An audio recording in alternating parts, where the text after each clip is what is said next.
नमस्कार, बनकर फार्मरच्या YouTube channel तुमचं मनापासून स्वागत. मी या बॅगमध्ये घेतलेली आहे माती आणि शेणखत असं मिक्स करून घेतलेलं आहे आणि यामध्ये लावणार आहे नारळ.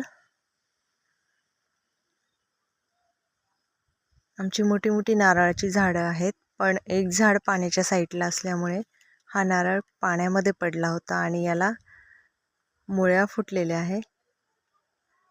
सुंदर अशा प्रकारचा हा नारळ तयार झालेला आहे. तर याच्यावरून टाकते माती.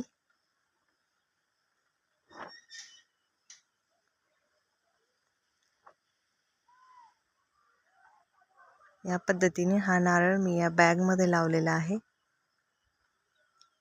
आणि आता सोडते पाणी. नवीन असाल तर चॅनलला सबस्क्राईब करा, लाईक शेअर करा. भेटूया नेक्स्ट व्हिडिओत. थँक्यू.